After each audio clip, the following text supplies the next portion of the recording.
This is Brevard Watch, the news experience focused exclusively on Florida's Space Coast.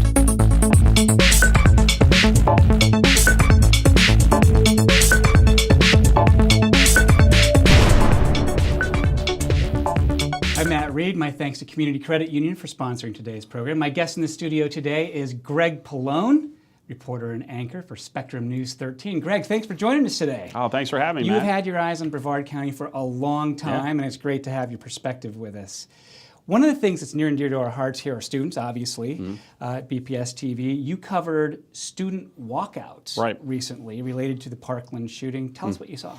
Well, Vieira High School, that's the school that we kind of picked because, not to say that other schools, it was really up to the principal to allow media there.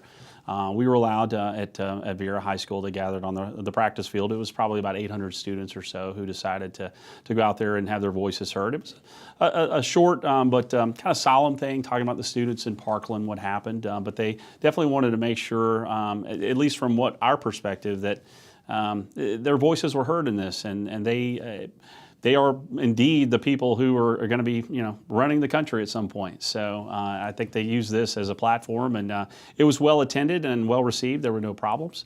Had some sheriff's deputies there just in case, but everything was fine on that campus, and I think they accomplished their goal. Do you think that, based on what you saw, that this was coming from the heart, that it was a genuine demonstration by the kids? I think, you have a blend. I mean, think about kids that age. I think some are a little more mature or advanced, especially the organizers of that, the ones with student government. I think some of the kids, may have just said, hey, I'm going to get out of class for a little while. But I'd say overall, they were there and they were a part of something, kind of in a way. I'm not old enough to remember, but you see the history books with the 60s and those type of things. I think it was an opportunity for them to be part of a group and let their voices be heard all at the same time, and showing that solidarity. Seems like today the students, regardless of where they are, can live the events like a school shooting in the palms of their hands in real time. And man, that fear just seems like it's getting around in a way that we haven't seen before. No, we haven't. And, I've been doing journalism, broadcast journalism for almost 25 years. So I was around for Columbine and saw that. For the other school shootings, Sandy Hook. Parkland, of course, for those of us who live in Florida and have been here for quite some time, really hit home. I'll be honest, when I was called that day, that afternoon, as there was just things were starting to develop, and said, you may be in Melbourne, Greg, but we need to send you to Parkland, Florida. And I said, I don't know where that is. Honestly, they said it's in Brevard County. Well, I knew where that was.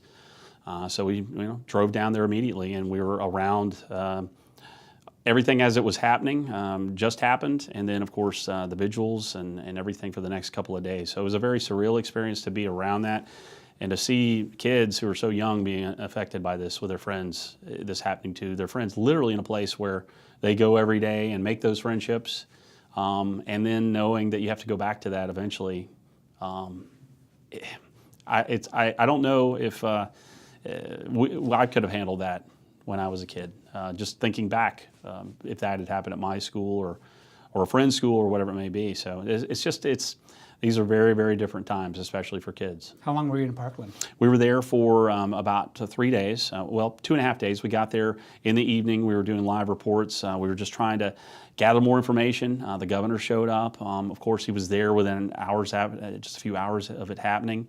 We were there for the next day with the I don't call them rallies, but more like gatherings to remember the kids who were lost that day. There was a big one at a church nearby where a lot of the kids attended that church. Of course, the big one was at the amphitheater near the school, and there were literally thousands upon thousands of people there. It was packed. But the one thing I gather, you mentioned the walkout. We did cover Vieira High School. Vieira, a lot of those kids were talking about how similar this area, Vieira specifically, is to Parkland. They made that connection right away. A town, the safest in the state at that time. I mean, Vieira is very safe. It seemed like a nice area. A very nice area, very well maintained. The people are just interconnected with one another. They're just so passionate about being neighbors and being part of that community. And then to see this happening to them was not just a kick in the gut, but it was something that just, why here? How could this happen here? I mean, there's still those questions that are ringing out even now. And sometimes you just don't have answers. That- You they're just let probably- those questions hang. Yeah. But that's the important thing to be spoken that day. Yeah, it needed to be said, and but these questions, they may never be answered. But people are going to continue as history progresses and as it becomes part of the history books. I mean, they're going to say why. I mean, I talk a lot to people about, how are people going to look back in 1,000 years on our society now? What are they going to think? And that unfortunately is part of our legacy that we're going forward. So people are trying to get solutions, especially on the political level, but it starts local too. I think I saw a photo on your Twitter feed from Rockledge High School a couple weeks later. Right. A different type of walkout. Talk about that. That was it was a pro Second Amendment walkout rally. Some of the kids there had gotten together and obviously influenced by their family, but and their parents who were pro Second Amendment, but they felt they needed and deserved equal time. And it's not as if it were opposing what the kids did with the walkouts originally, but they felt that they needed to separate themselves from any type of gun violence that may happen. I think their message was more gun responsibility. We're gun owners. We have the right to that. That again being the Second Amendment, but actually the administration, the principal had which they have the right to do. It's their school, as the superintendent had said. They had originally denied that demonstration, denied it, and it took a couple of weeks to get it going. And they were persistent. They came here to school administration, and were able to finally get it pushed through. And they did it. And there was a little bit less than 100 kids who participated in it, but the passion was still there, as if it were 1,000. So their voices too were heard. And I think that's one thing that we're really seeing through all this, that if people speak up together and they have a cause, that they will be heard. You're not going to agree on everything, but at least they are able to get their message out, and they'll probably remember that for the rest of their lives. I'm looking forward to seeing what might happen in terms of impact with the students. It seemed to have an effect with legislation that got passed this year. Right. But, we adults tend to get bogged down in the same political fights over and over again. Yeah. Maybe this shakes things up a little bit. And knowing the kids are paying attention, and they're the voters of the future. You hate to make it so black and white, but that's something that people who are currently in office, who are considering running for office, need to take into consideration, that the youth of today are paying attention. How often is Spectrum News 13 responding to tips, leads, stories about school threats happening? It's a really big quandary, and I think you'll talk to any media organization right now, print, television, broadcast, whatever it may be.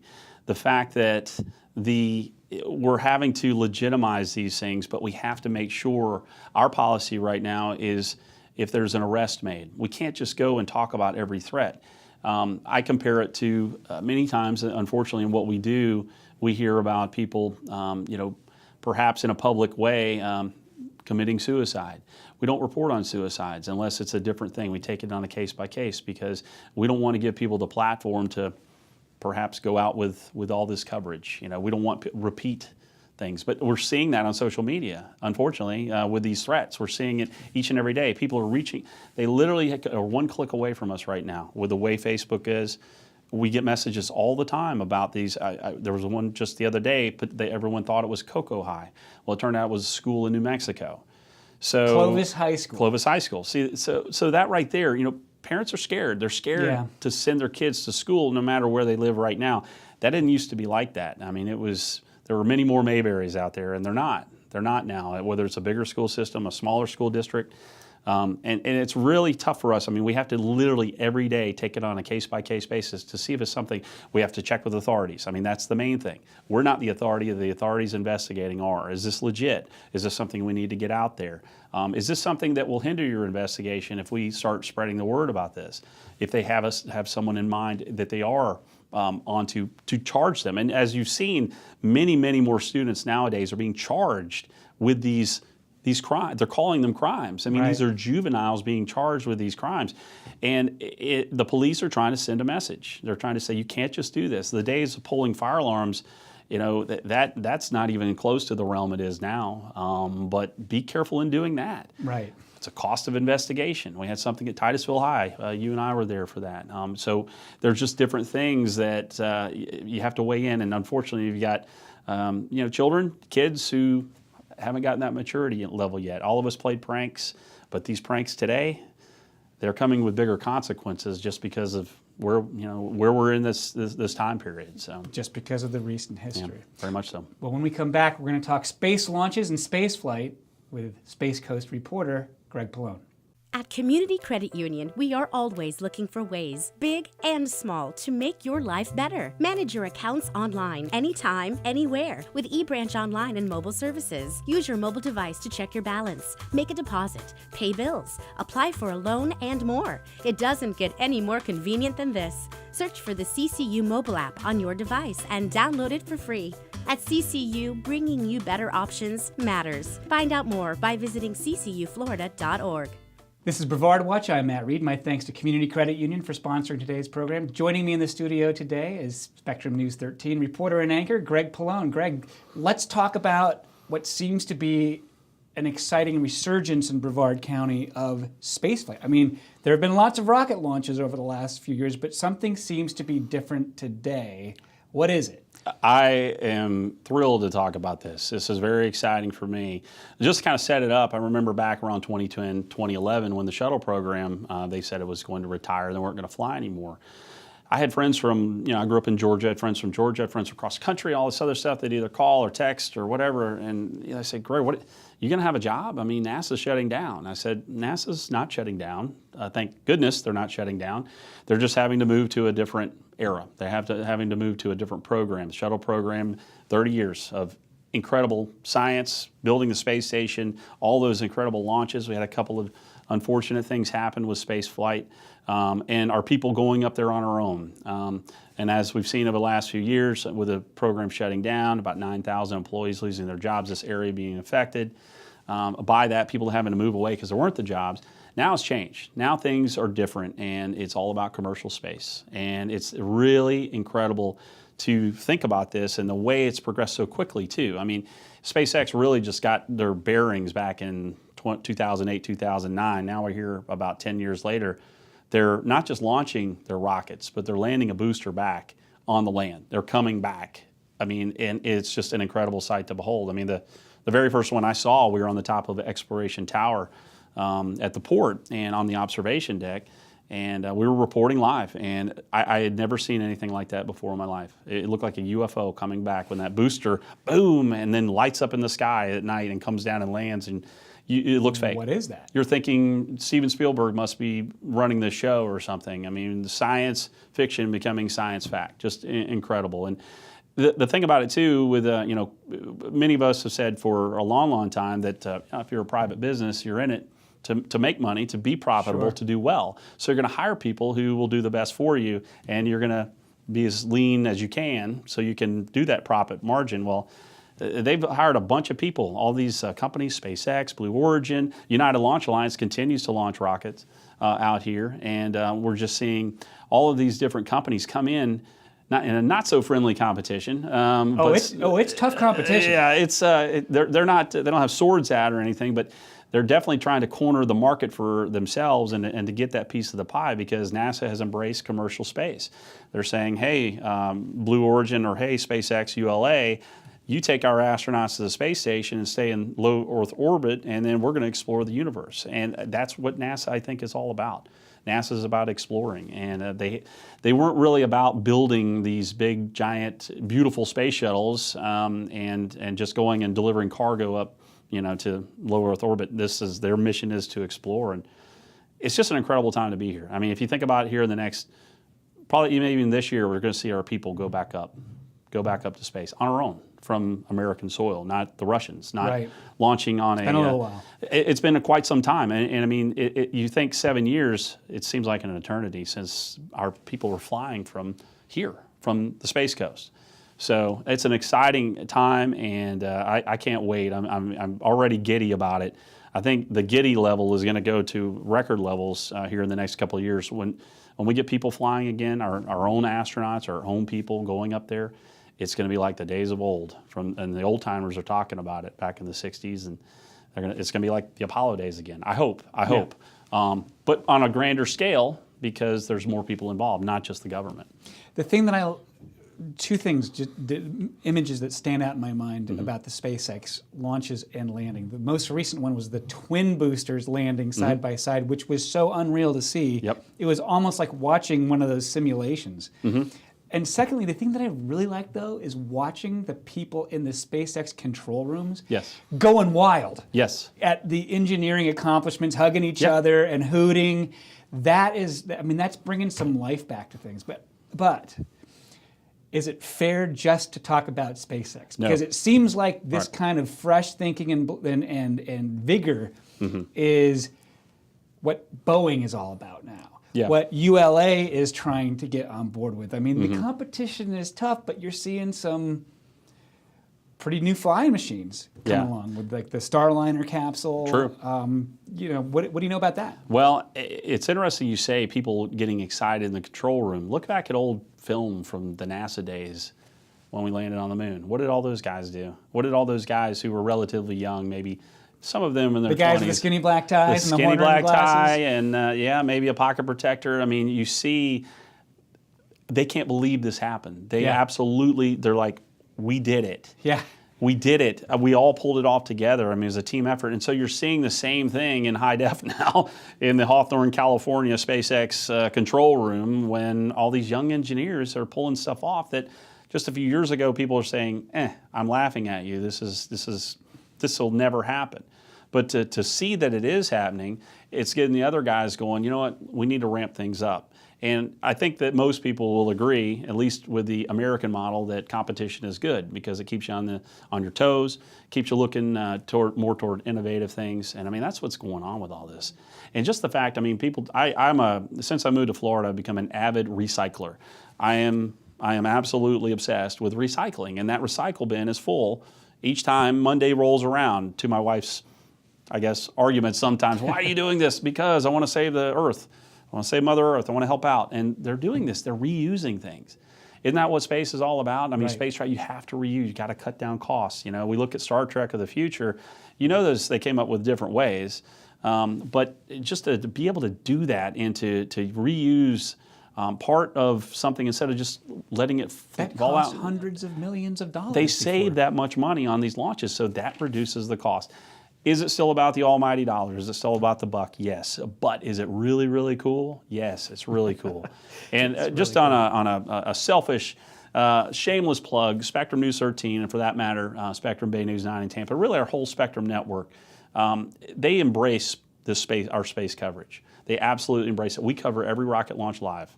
We are there for every rocket launch. Not going to knock anyone else, but it is we consider it our backyard. We need to be there, we need to cover it, and we get that response from our viewers. We get our response from people just out on the street who say, hey, saw your coverage, it was fantastic. I can't believe how excited you were about it. Well, it is exciting. And I think objectivity can be thrown a little bit out the window when it comes to these things, because it really is neat. It's fantastic that it's happening here. Where else in the world is this really, really happening? Nowhere. It's happening right here on the Space Coast, and everyone should be proud of that. Whether you grew up here or moved here 6 months ago, I think so. We got just about a minute left in this segment. Have you ever seen such happy people stuck in traffic?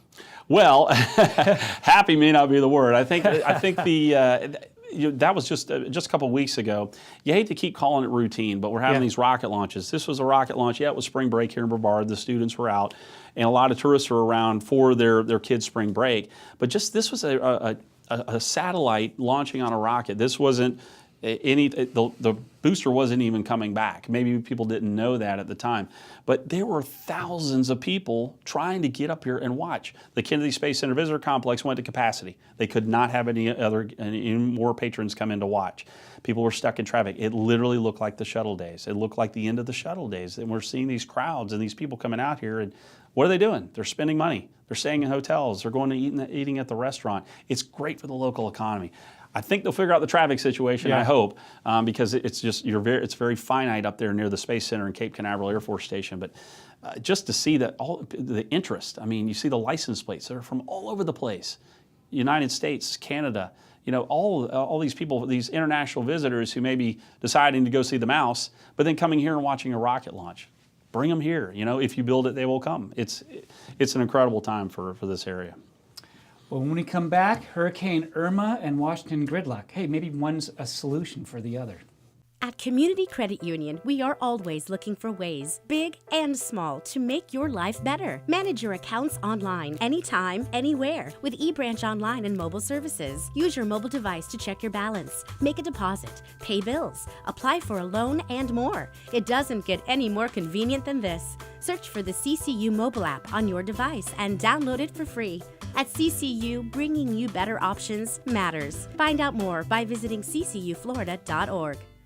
This is Brevard Watch. I'm Matt Reed. My thanks to Spectrum News 13 for sending Greg Pallone to join us here in the BPS TV studio. Greg, covering hurricanes is one of the big job description items for anybody here in Florida. Certainly you are no exception for that. Hurricane Irma, where were you? What were you doing? Hurricane Irma was kind of unprecedented in a lot of ways. I've covered many hurricanes. I used to work in North Carolina, went to the Outer Banks. Used to work in Savannah, Georgia, covered a hurricane there. So I'm no stranger to storms and hurricanes, but this one, just with the way it shifted and came our way and could have done worse, you know, the whole state was affected. I mean, when you see the radar image of the whole hurricane engulfing the state, that speaks volumes. And yeah, people should be scared. They should be very frightened. We had a plan in place where it was an all-hands-on-deck situation. Every employee of Spectrum News 13, and for that matter, Spectrum Bay News 9 in Tampa, on duty.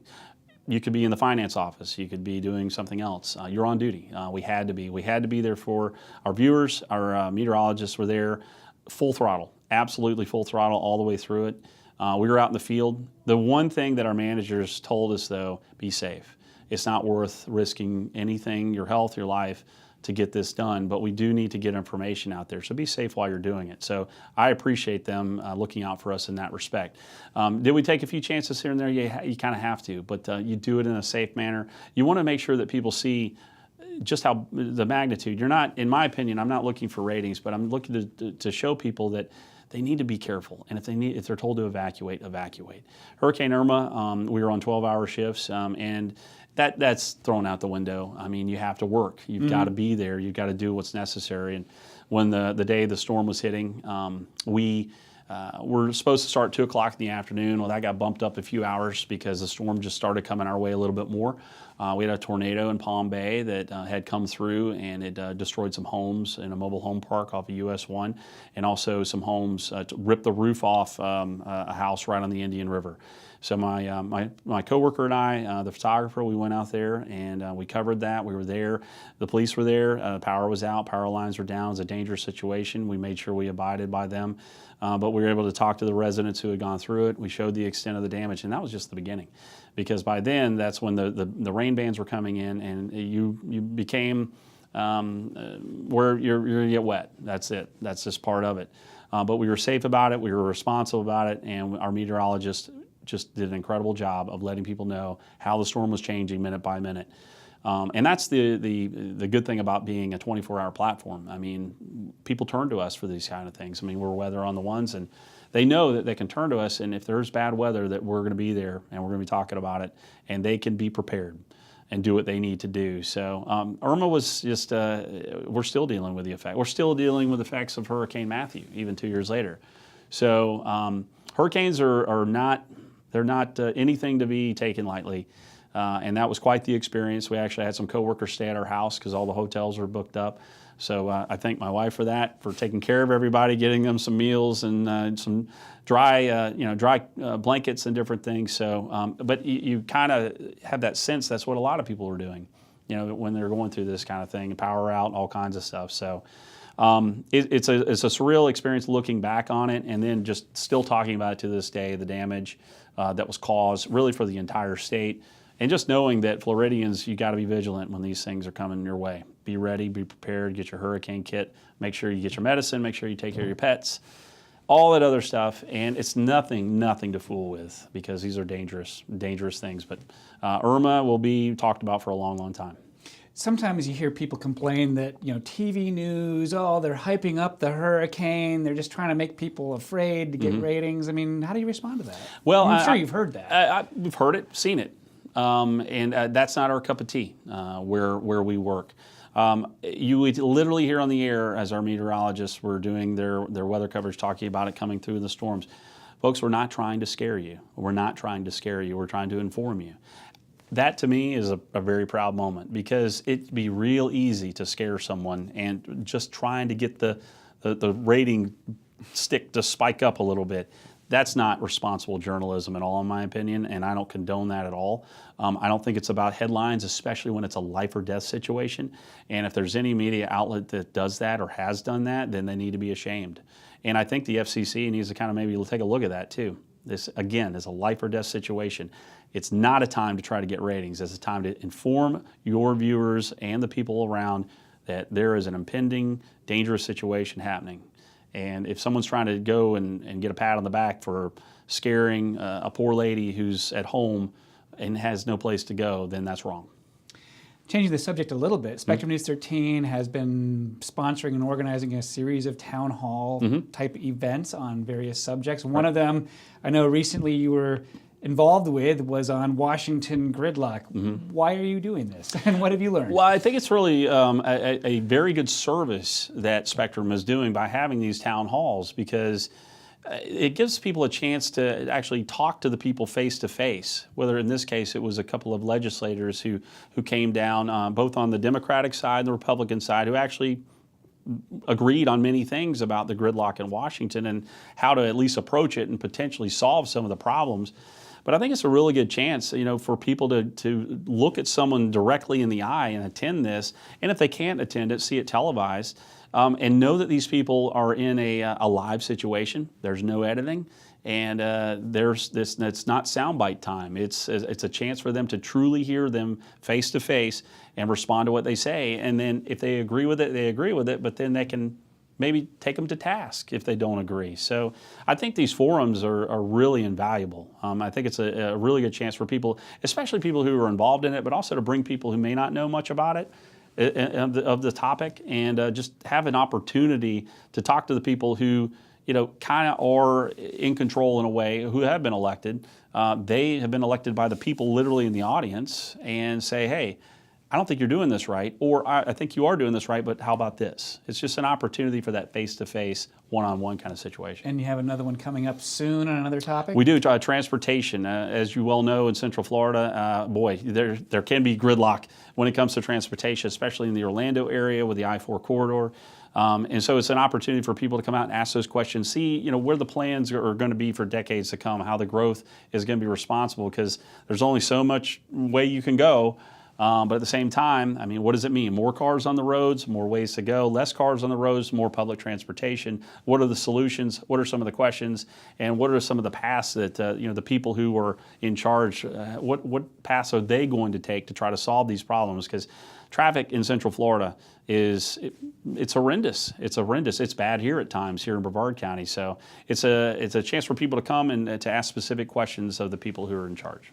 Love seeing television news tackling serious subjects on the screen, not just the crime and that kind of thing. Absolutely. Well, that's our program for today. My thanks to Community Credit Union for sponsoring today's program. My thanks to Spectrum News 13 and Greg Pallone, reporter and anchor, who's based here on the Space Coast, for joining us in the BPS studio. I'm Matt Reed. Join us next Sunday and every Sunday on BPS TV, Spectrum Channel 496. We'll also see you on YouTube and on Facebook throughout the week. #BrevardWatch.